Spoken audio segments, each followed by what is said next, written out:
Praise lord. ప్రభువైన యేసు నామములో అందరికి వందనములు. ఈ దినం దేవుని వాక్యం నుంచి అపోస్తల కార్యములు 10వ అధ్యాయం మొదటి 3 వచనాలు.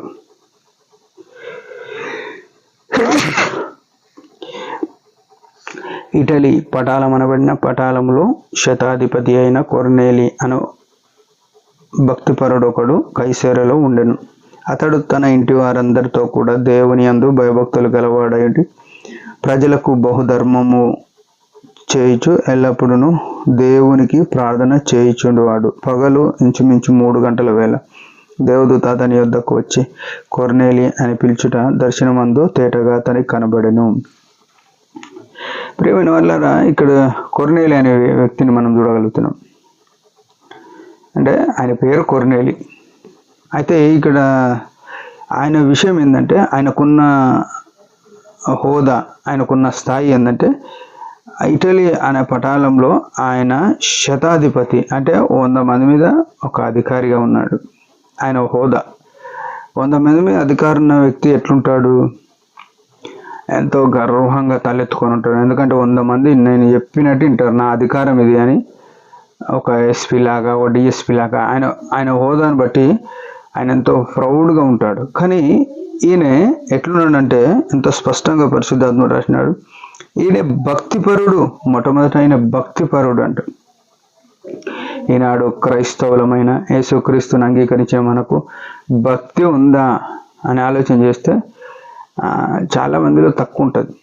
ఎందుకంటే మందిరానికంటే పోవాలంటే పోవాలి, బైబిల్ చదవాలంటే చదవాలి, సువార్త అంటే చేయాలంటే చేయాలి, ఇట్లా అయిపోయింది. కానీ దేవుని మీద జీల్ అంటే ఆశతో, ఈ దేవుని నేను కలుసుకోవాలా, ఈ దేవునితో నేను కొంచెం గడపాలా అనే ఆశ ఈనాడు ఎంత పెద్ద సేవకులకు, విశ్వాసులకు, సంఘ పెద్దలకు, పరిచారకు ఎవరు కనబడతలే, నాతో సహా. నాకు కూడా తక్కువనే ఉంది.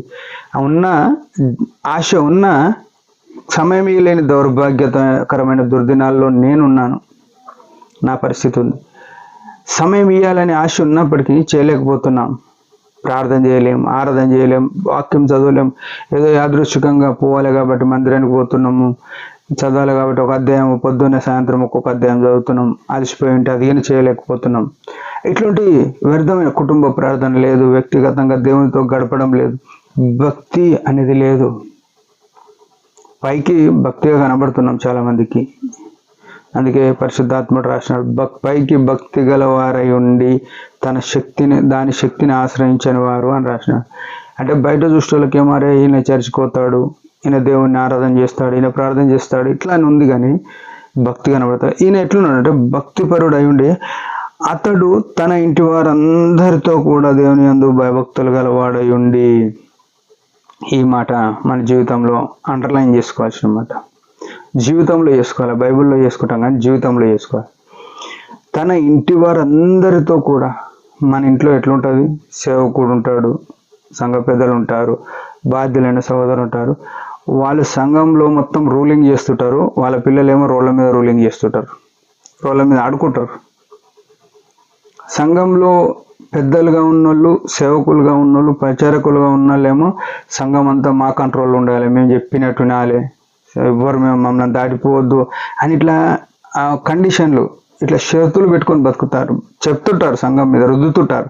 కానీ వారి కుటుంబము, వారి భార్య, వారి పిల్లలు ఇట్లా చూసుకున్నప్పుడు ఏమైందంటే, వారి భార్య ఆయన మాట వినది, వారి పిల్లలు ఆయన మాట అస్సలే వినరు. ఇట్లాంటి పరిస్థితిలో ఉండి సంఘంలో రూల్ చేసేవారు చాలామంది ఉంటారు.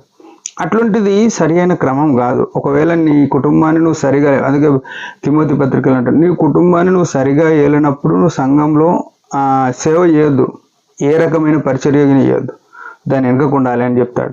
అయితే ఇక్కడ చూస్తే మనం ఎవరికి తీర్పు తీర్చనిక లేం. కానీ ఇక్కడ ఉన్న విషయం ఏంటంటే, తన ఇంటి వారందరితో, ఈ మాట నాకు చాలా బాధ అనిపించింది. ఇంటి వాళ్ళందరితో ఆదివారం పోవడం కాదు, ప్రతి దాంట్లో కూడా ఇంటి వాళ్ళందరితో కూడుకుంటున్నామా? కుటుంబము, మన పిల్లలు ఎట్లా వరదిల్లుతారంటే దేవుని ఆవరణంలో వరదిల్లాలి, దేవుని సన్నిధిలో పెరగాలి. మనం ఆయన నీడకు, ఆయన రెక్కల నీడకు మనం వారిని తీసుకురావాలి, బైబిల్ నేర్పించాలి, వాక్యాలు నేర్పించాలి.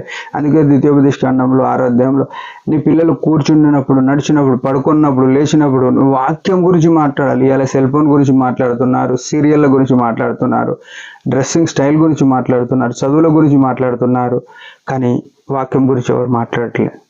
ఇది పాపం, దేవుడు చెప్పింది చేయకపోయేది ప్రతి ఒక్కటి పాపమే. అయితే ఈయన ఇట్లాంటి భక్తిపరుడు అయిన కారణాన దేవుడు ఆయనను దర్శించినాడు, తన కుటుంబం అంతటిని రక్షణలోకి నడిపించాడు. మన కుటుంబం అంతా రక్షణలోకి రావాలంటే నోహావు నీతిమంతుడుగా ఉన్న కారణాన కుటుంబం అంతా రక్షణలోకి వచ్చింది. మనం ఎట్లున్నాం, మన జీవితాలు ఎట్లున్నాయి, మనం సరి చేసుకొని ఆయన మేము కొరకు జీవిద్దాం. దేవుడి మాట దించిన చిన్న ప్రార్థన. పరమ తండ్రి యేసు ప్రభు నామములో వందనాలు. ఉదయకాలం ఇచ్చిన ఆయుష్ని బట్టి స్తోత్రం. మా జీవితంలో కొరనేలి లాంటి తత్వం లేదు, యథార్థంగా ఒప్పుకుంటున్నాం, సరి చేయండి. అది కొనసాగు కృపణీయమని యేసు ప్రభు నామములో ప్రార్థిస్తున్నాం తండ్రి, ఆమేన్. మీరందరికీ పరిచయం గురించి బాగా ప్రార్థన చేయండి. Praise the lord.